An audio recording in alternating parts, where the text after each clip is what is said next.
Crimson pooling on the cracked cobblestones was the only sound echoing through the forgotten tunnels beneath Seattle. Audrey knelt beside a dying predator who ruled the city's shadows, offering her own vein to save him. What he did next shattered every myth she ever knew. This is their true story. Records from Harborview Medical Center in November 2019 show that Dr. Audrey Sinclair suddenly left her important job as the head of the hematology department. The official reason they gave was that she felt very tired from too much work. But the real truth, hidden deep inside secret reports at the Seattle Police Department, is much darker and scarier. Audrey did not just leave her job willingly. She was pulled into a hidden world that most people pretend is not real. Audrey was a very smart and practical woman. She spent her life studying rare blood problems and strange hemoglobin shapes inside blood cells. For 6 whole months before she disappeared, she had been getting special secret blood samples from a private worker known only as Arthur Hayes. These samples broke every normal rule of human body science. The red blood cells in them could heal and grow back super fast, but they were very weak against ultraviolet light from the sun and some heavy metals. Audrey believed she was studying a new kind of blood cancer called leukemia. She had no idea she was actually looking at the blood of creatures that are not alive in the normal way. On a very cold and rainy Tuesday night, Audrey was still working late in her basement lab. The security cameras outside the hospital show a black SUV stopping at the loading dock exactly at 11:42 p.m. 3 men wearing nice black suits got out. One of them was Arthur Hayes, holding his side because he was bleeding a lot. He ignored all the hospital safety rules and kicked open the door to Audrey's laboratory. He did not politely ask for her help. Instead, he demanded it right away. "Pack your equipment, Dr. Sinclair," he said. His face looked pale and sweaty, his eyes wide open with scary urgency. "He is dying, and if he dies, this whole city will be in big trouble." Before Audrey could even think about calling for security help, Hayes slammed a metal briefcase onto her desk. Inside were many stacks of $100 bills, probably worth $500,000. But it was not the money that made her listen. It was the second thing in the case, a glass vial filled with a thick, pitch-black, sludgy material that was actually eating through the glass itself. Whatever was inside his veins was making his body tissue die. "You have only 20 minutes to find a way to fix this," Hayes warned her. Audrey was quickly put into the back of the SUV. Her portable centrifuge machine and medical bags were thrown in next to her. They drove very fast toward Pioneer Square, which is the old historic center of Seattle. But they did not stop at any normal building. They parked in an empty alley behind Yesler Way. There, a heavy rusted iron grate led down into the Seattle underground. This is the forgotten underground part of the original city that burned down long ago in 1889. The air down there felt hard to breathe. It smelled like wet dirt and copper metal. Their flashlights cut through the dark, showing old brick archways and empty old-fashioned stores from Victorian times. Deep inside this underground maze, surrounded by about a dozen guards holding big weapons, lay Gabriel Ashcroft. Gabriel was like a ghost in Seattle's rich society. People said he was a very private billionaire who owned half the land and buildings in the Pacific Northwest. When Audrey saw him in real life, she felt an immediate strong power around him that made everyone want to obey. Even while he was dying, he looked terribly beautiful. His skin was pale like white stone, but thick black veins like spider webs were pulsing hard up his neck and across his jaw. He was shaking on a simple medical table, his chest moving up and down as he tried to breathe air that his body might not even need. "What is he?" Audrey whispered. Her doctor training was breaking down as she noticed his long, pointed teeth. "He is the king of this whole area," Hayes replied in a serious voice. "And someone just put a man-made poison into his special blood supply." Audrey did not have time to fully understand that vampires are real. The doctor part of her mind took control. She took a small sample of Gabriel's blood. Her hands were shaking, while his cold, sharp blue eyes looked straight into hers. Even in terrible pain, his look felt like a heavy weight pushing on her chest. "You should not be here, human." Gabriel's voice came out rough and deep, like rocks grinding together. It shook inside her bones. "Run away now. When I lose control, I will tear you apart." "Hold still," Audrey told him. She surprised herself by sounding so strong and in charge. She put his blood into her portable machine to test it. The results on her laptop screen were very bad. The poison was a terrible man-made thing, a mix of tiny silver particles and a strong version of a plant poison called belladonna. It was made to stick to his healing cells and turn his own body power against him. The silver was like a wire that burned his nerves from the inside. "His cells are falling apart," Audrey told Hayes. She felt panic growing in her throat. "The silver is sticking to his blood parts. I cannot make a fixing medicine fast enough. Normal cleaning of blood will not work, because the machines would melt." Gabriel let out a deep, painful roar. His back bent up from the table. The stone walls around them shook. The guards lifted their guns, scared of their own king. "If his heart stops, the dying tissue becomes permanent," someone said. Hayes shouted above the noise, "Fix him, doctor." Audrey looked at her laptop again. There was only one strong, natural way to clean out such a bad poison. It needed a living, beating human heart system. But not just any human. It needed a very rare special gene change that could handle heavy metals without the heart stopping right away. It needed special blood, called golden blood. Audrey looked down at her own shaking hands. She was one of only 43 people in the whole world known to have Rh null blood. Everything became quiet in the big underground room as Audrey walked closer to Gabriel. The black veins had now reached his collarbone and were moving toward his heart. He had only a few minutes left. "Tell your men to put down their weapons," Audrey said to Hayes. Her voice sounded strangely calm.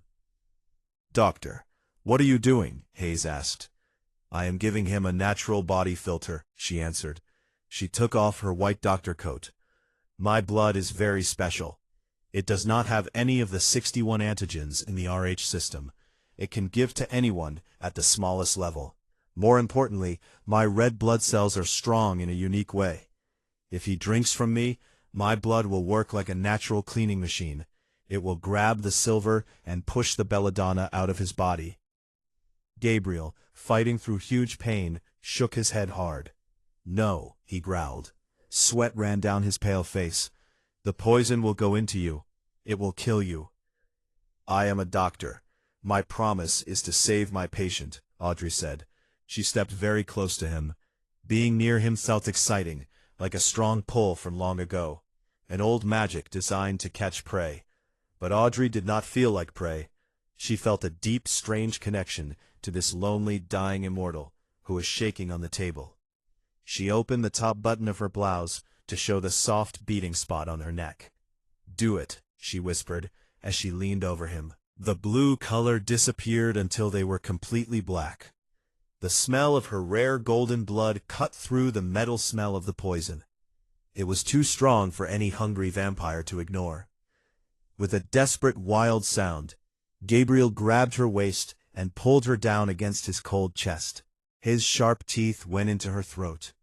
Audrey gasped as happy chemicals rushed into her brain. This was her body's way to stop the pain from the bite. But the happy feeling did not last long. As soon as Gabriel started taking her blood, the man-made poison started moving backward. It left his veins and went into hers. A burning fire exploded in Audrey's chest. The silver and belladonna hit her normal human blood like hot broken glass. She fell against him. Her legs became weak. Gabriel felt exactly when her heart started to struggle. He felt the terrible burning metals leaving his body and hurting the brave woman who gave herself for a monster.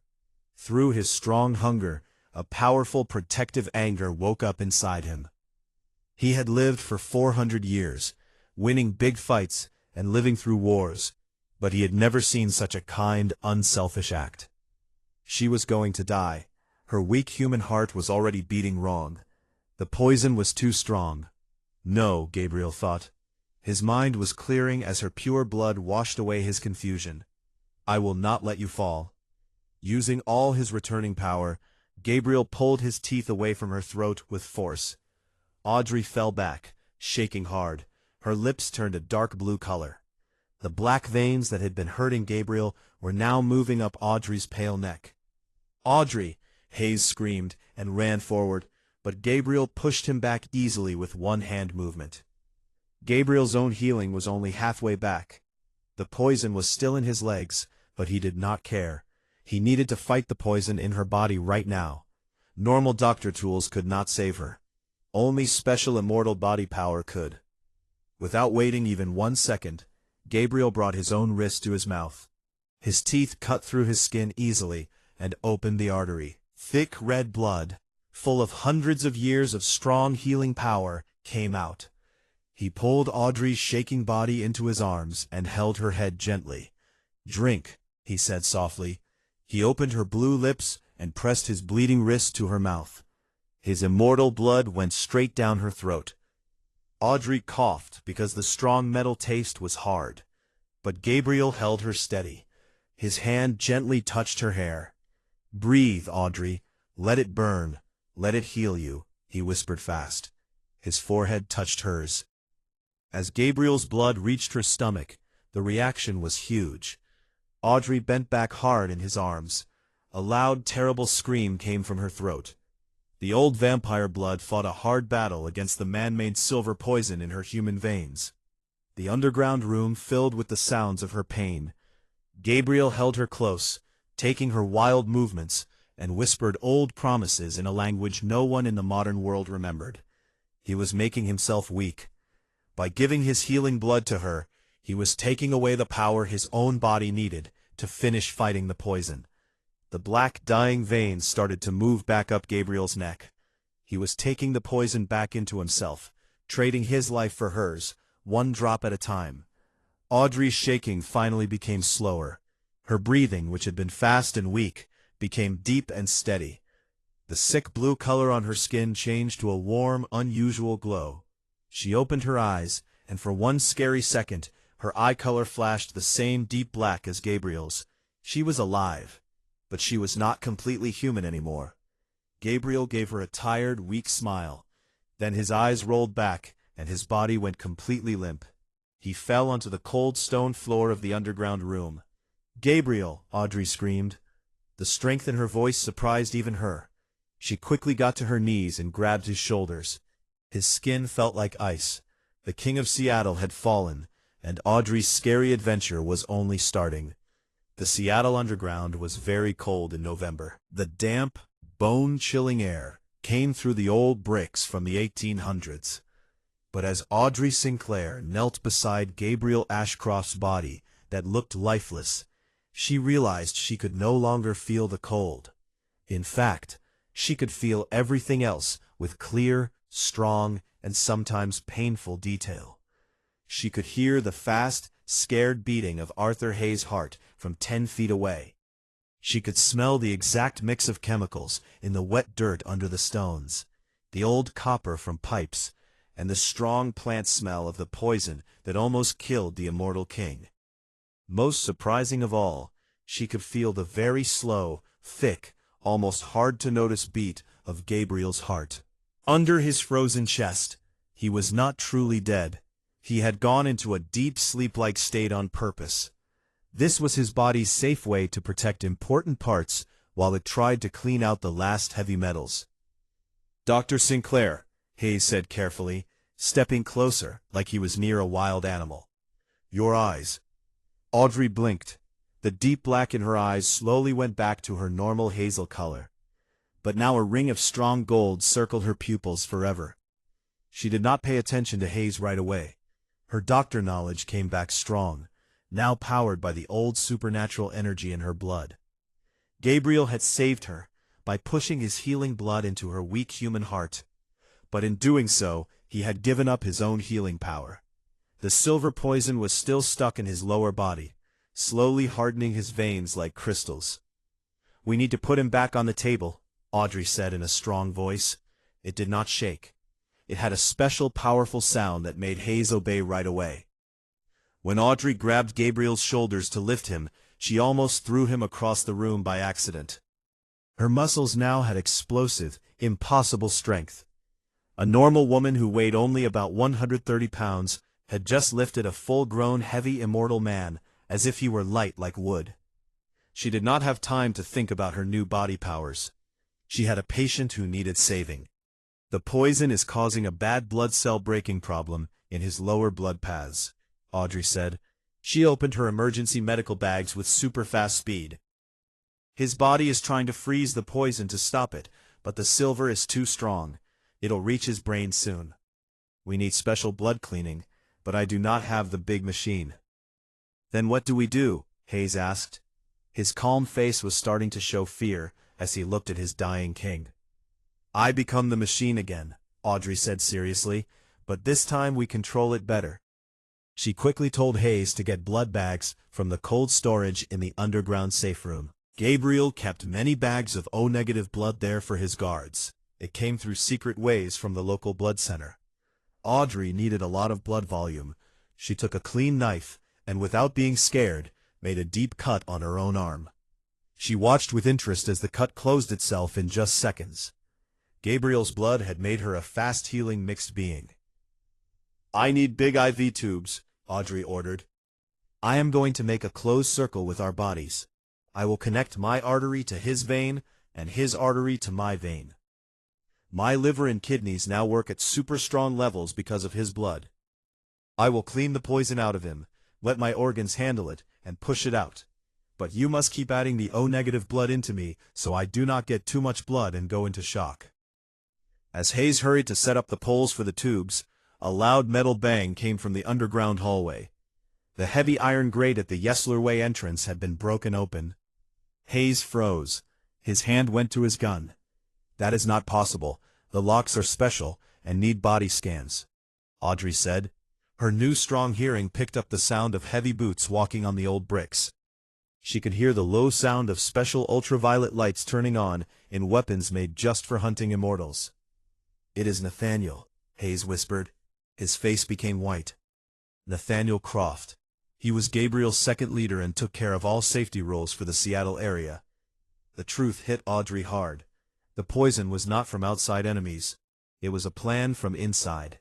Nathaniel Croft had planned the poisoning. He probably worked with Jonathan Pierce, a tough businessman from Bellevue, who secretly paid groups to fight against immortals. Pierce gave the special silver belladonna poison, and Nathaniel put it into Gabriel's private blood. Now, Nathaniel was coming to make sure the King of Seattle was really gone. "Connect the lines," Audrey said with a strong growl. "Do it now, Arthur." With shaking hands, Hayes made the blood connection between Audrey and Gabriel. The moment their blood flowed together through the clear tubes, a strong electric feeling went up Audrey's back. It was not just medicine. It was a deep mind connection. She gasped as many old memories from Gabriel rushed into her head. She saw the big fire in London in 1666. She felt the freezing cold in Russian lands. She felt the heavy, lonely feeling of living longer than all the people he ever loved. "I am with you," a deep, strong voice said inside her mind. It was not spoken with sound. It was Gabriel reaching from his deep sleep, holding on to the warm, golden feeling of her blood. "Hold them back, Arthur," Audrey whispered. Her eyes looked at the heavy wooden doors as gun sounds started outside. "Do everything you can. Give us time." The doors to the medical area shook hard as big bullets hit the strong metal. Outside in the big underground ruins, Arthur Hayes and the few guards still loyal to Gabriel were fighting a hard battle against Nathaniel Croft's soldiers. Audrey sat very still on a metal chair next to the table. Her arm was connected to Gabriel by 2 lines of red blood flowing through plastic tubes. Sweat was on her face. The pain was very strong. As Gabriel's poisoned blood came into her, her new body parts worked hard to break down the silver and the plant poison. Her liver felt like it was in hot water, but she would not break the connection. She kept her focus on the heart monitor for Gabriel. The slow lines started to become stronger and faster in a healthy way. "Almost there," Audrey said with difficulty. She closed her eyes tight. She could feel his cells growing strong again. She could feel the black dying veins disappearing from his pale skin. They were replaced by perfect strong skin of a top hunter, back to full power. Suddenly, a huge explosion broke the strong doors. Smoke and pieces of brick filled the room. Audrey coughed. Her new clear vision saw through the dust. Standing in the broken doorway was Nathaniel Croft. He was a tall vampire with cold gray eyes. He wore a nice suit that was now dirty with ash and blood. In his hand was a big gun loaded with special burning rounds. Behind him, the bodies of Gabriel's loyal guards lay on the stones. Arthur Hayes could not be seen. "How sweet," Nathaniel said with a mean smile. His voice sounded like he thought he was better than everyone. He stepped inside and pointed the gun at Audrey. The great Gabriel Ashcroft had to use a human blood bag to live. "But looking at your eyes, Dr. Sinclair, you are not fully human now, are you?" "You poisoned your own king," Audrey said. Her voice was low and dangerous. She did not try to remove the tubes. She needed just 2 more minutes to finish cleaning Gabriel's body completely. "Kings become weak and old," Nathaniel answered coldly. "Gabriel did not want to grow our area. He was too nice to humans. Jonathan Pierce and I have a new plan for this part of the country. We will not hide in these old wet ruins from 1889 anymore." Nathaniel got the gun ready. The metal sound echoed like the end. "It is sad, Doctor. Your special blood is amazing science, but you are blocking our future." He pulled the trigger. Time seemed to move slow for Audrey. Her strong senses followed the burning white round coming out of the gun. But before she could move, a fast blur stopped it. The heavy medical table flipped up with a loud crash and acted like a metal shield. The burning round hit the metal and exploded in bright white heat. The blood tube broke and sprayed red across the floor. When the smoke cleared, Nathaniel took a scared step back.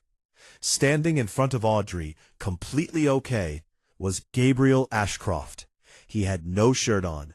His white skin was perfect again. His muscles were tight with old, scary anger.